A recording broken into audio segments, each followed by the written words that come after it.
Itu ada Instagram. Mas Eko, kayaknya konflik lagi ya main film ini. Gimana nih prosesnya sampai akhirnya bisa terlibat di Setan itu? Ini kan sebenarnya proyek udah cukup lama ya, kalau nggak salah syuting 2019. Bahkan ini tuh film dulu kalau nggak salah ya sempat tayang loh.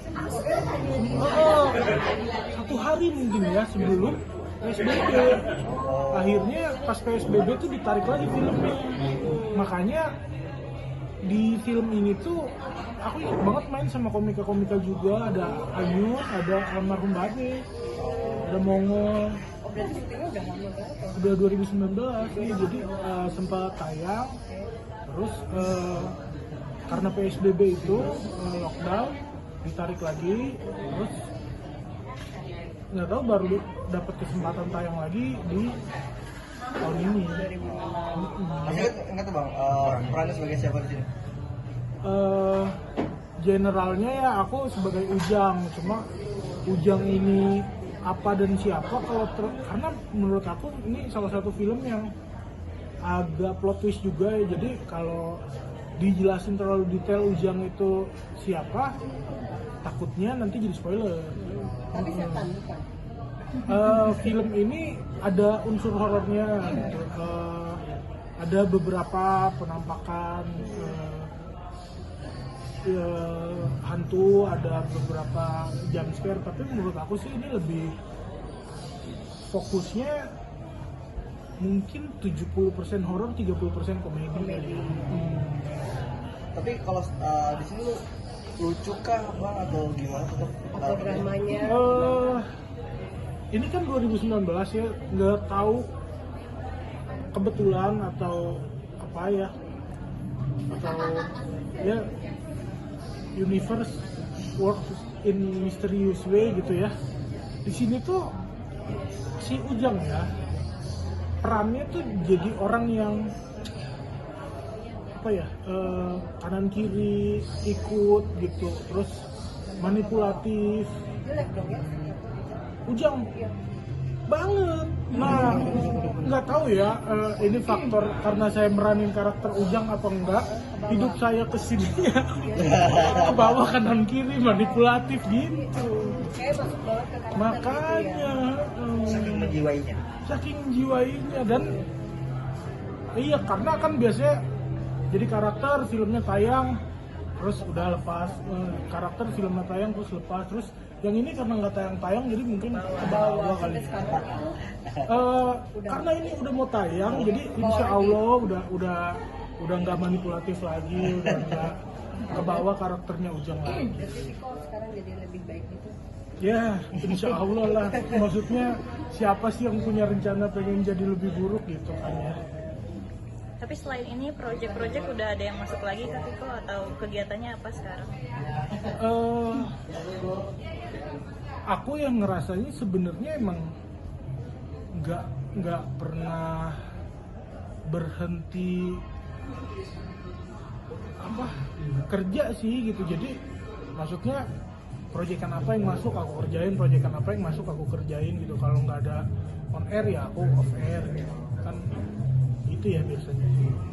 Sempat terpengaruh sama pemberitaan yang kemarin-kemarin nggak sih karir? Ya karena kan apa ya, pemberitaan kemarin kan menurut aku jelek buat citra aku ya.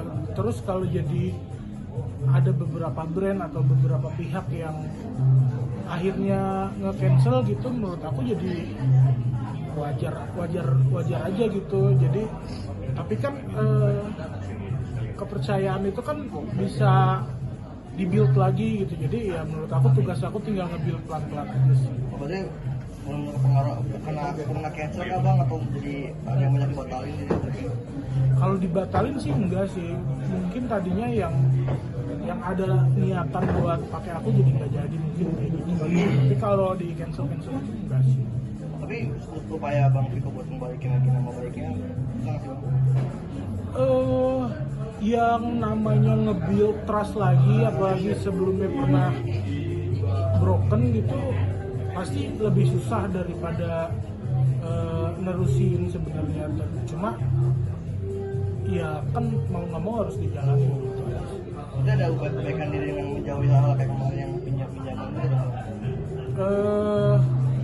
Iya pasti sih, karena banyak faktor juga ya, kayak temen-temen yang mau minjemin juga udah nggak ada gitu kan. Udah masa masih percaya, aneh merekanya gitu. Jadi ya yang kayak gitu udah dihindari. Tapi untuk mungkin teman-teman yang dekat-dekat Bahas film kali bahas. Berarti lewat film ini salah satu cara Kak Iya, Viko buat mau memperbaiki balikin. nama lagi. Ya insya Allah lah ya. Kan kita cuma bisa berusaha ya sebenarnya, jadi ya usaha dilakuin, terus setiap ada kesempatan dimaksimalin, menurut aku gitu. tapi opennya masih jalan bang. Masih sih, karena kayak misalkan kantor-kantor itu, perusahaan-perusahaan yang orang-orangnya tuh nggak terlalu ngikutin sosial media, nggak ngikutin berita-berita kayak gitu, ya mereka sih undang-undang aja kan. Mereka nggak terlalu tahu personal hidup orang juga gimana, jadi mereka mengundang aja sih. Masalah kemarin jadi materi kan bang? Apa? Masalah kemarin jadi materi baru. Tadi lawakan buat diri sendiri gitu. Iya, karena rata-rata stand up comedian kan materinya dari keresahan ya, jadi nggak mungkin hal segede itu gitu. Akunya nggak resah, jadi malah saya sempet bikin special show-nya loh. Saya bikin special show judulnya Kelatak, klarifikasi tapi kocak. Kapan itu udah? Udah. Bang, kayak apa yang bikin abang tertarik buat main di film katanya cuan gitu? Cuan sih. Iya lagi. Gitu. Gitu aja. Harapannya apa penonton yang lihat Bang Viko di film ini nanti? Ya harapannya, namanya kita di industri hiburan, harapannya yang nonton bisa terhibur aja sih gitu. Maksudnya sederhana itu. Mas, ini kan di sini iklannya mungkin serius ya.